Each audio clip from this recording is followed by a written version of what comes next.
So for this problem is problem number 27. It's called remove element. So let's go ahead and read the description. So given an integer array nums and integer val, remove all occurrence of val and num in place, so we cannot create a new array. And the relative order of the element may be changed, so we don't care about the order of the elements. And return k after placing the final result in the first case slot of the number. So k right here, if we read the expression, it's basically the number of element after we remove the val. So if we look at the example right here, so for this case, what they want us to return is they want us to return 2.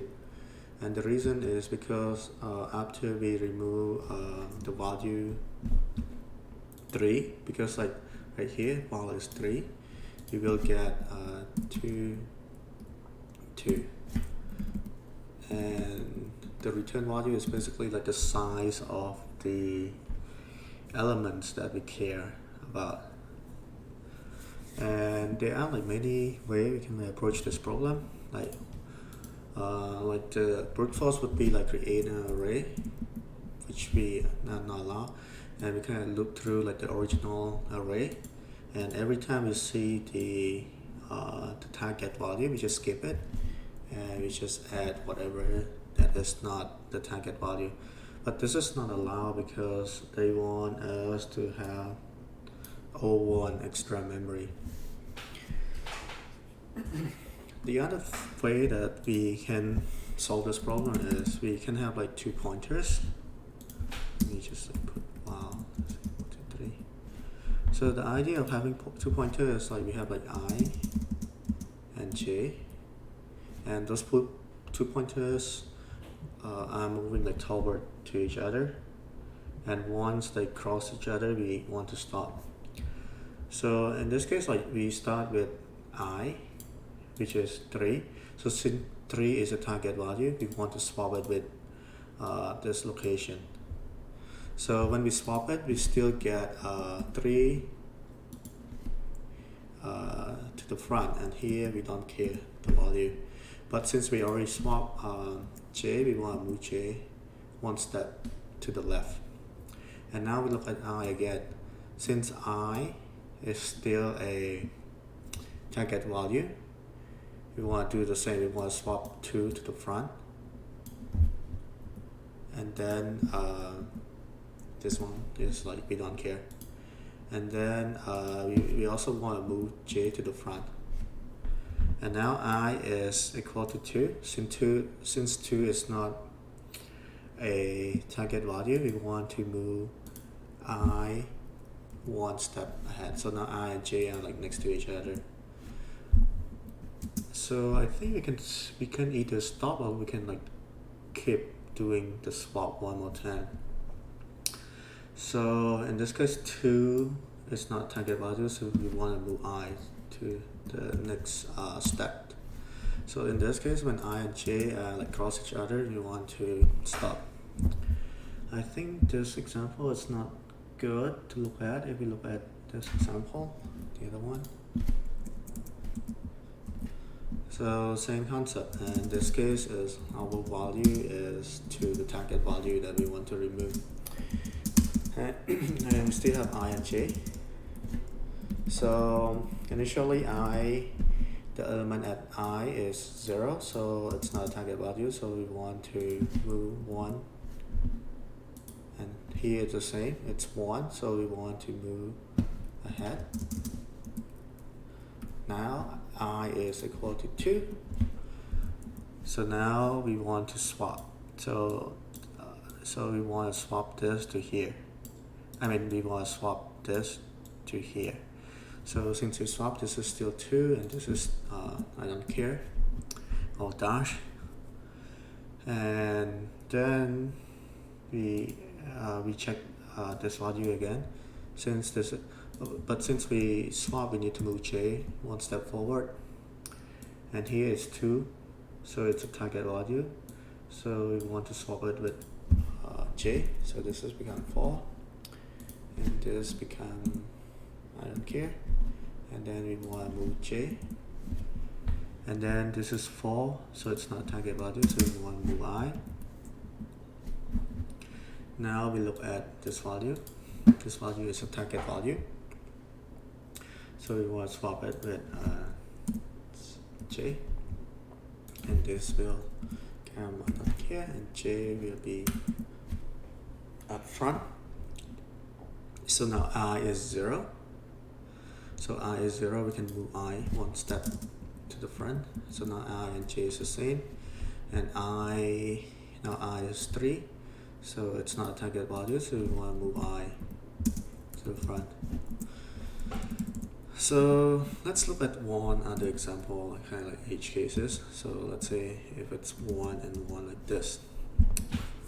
And let's say the value is 1. So in that case, we also have I and j. So the first step is we look at I. So I is a target value. So we want to swap it with j. So it would be still 1, 1, but we move j to the front. And then we do the same. I is a target value, which is 1.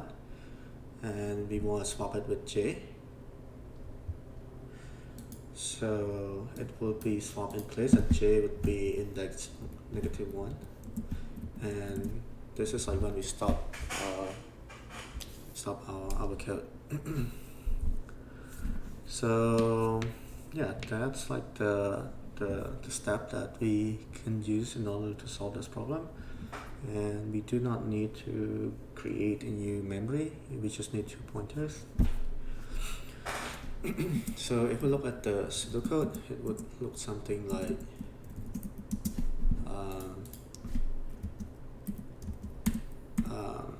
okay, so check I. If I is target value, swap it with j and move j to the left one step to the left by 1. If I is not target value,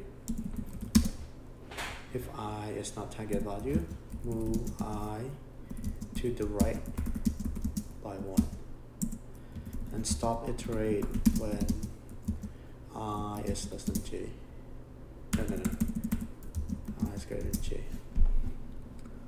So that's like kind of like the strategy. And basically, like the return value is a number, which is like the size of the element that we care. It would be equal to the size minus the duplicate, basically. And every time we move j, it means that we're seeing the duplicate. So that's kind of like our pseudocode right there. So if we go ahead and code it out, we would get. So if we look at this constraint, they said that num is always valid because they can do num.length. Okay.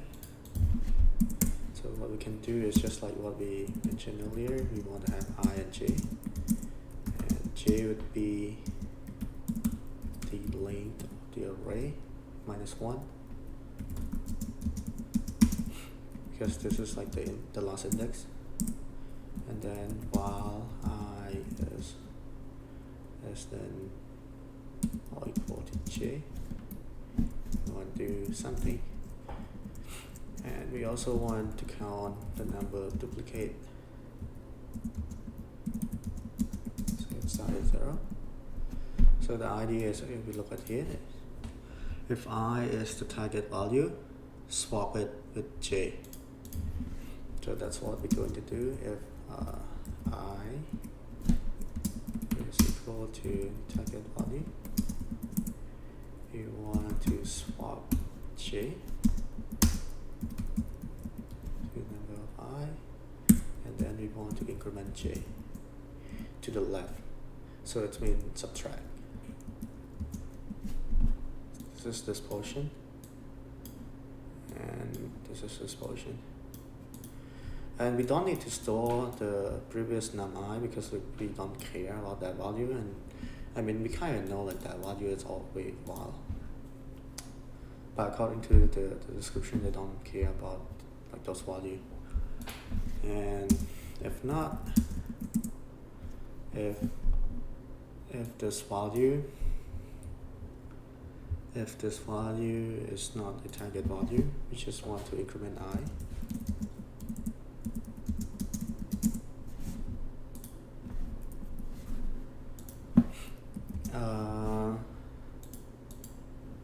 And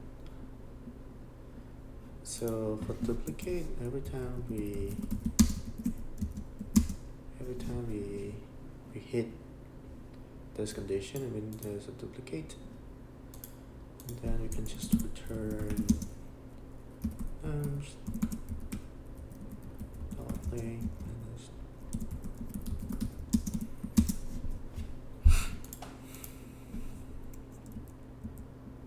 I think this should do.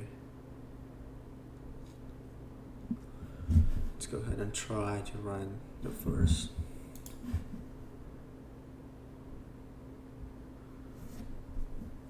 So it's return empty.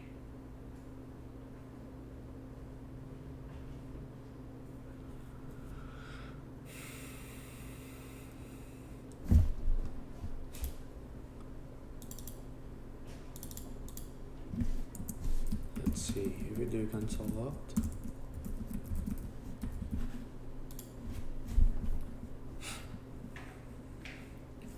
So our duplicate is 4, so there's something wrong.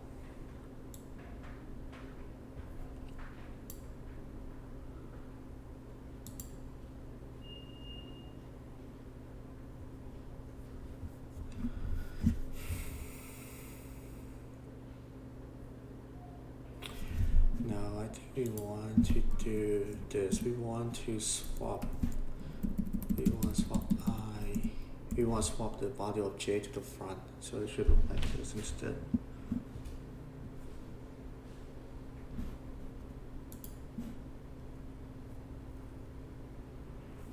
So now it's good. Submit it. There we go. So if you guys have any questions, feel free to leave it in the comment. I'll try my best to answer any of them. Thank you.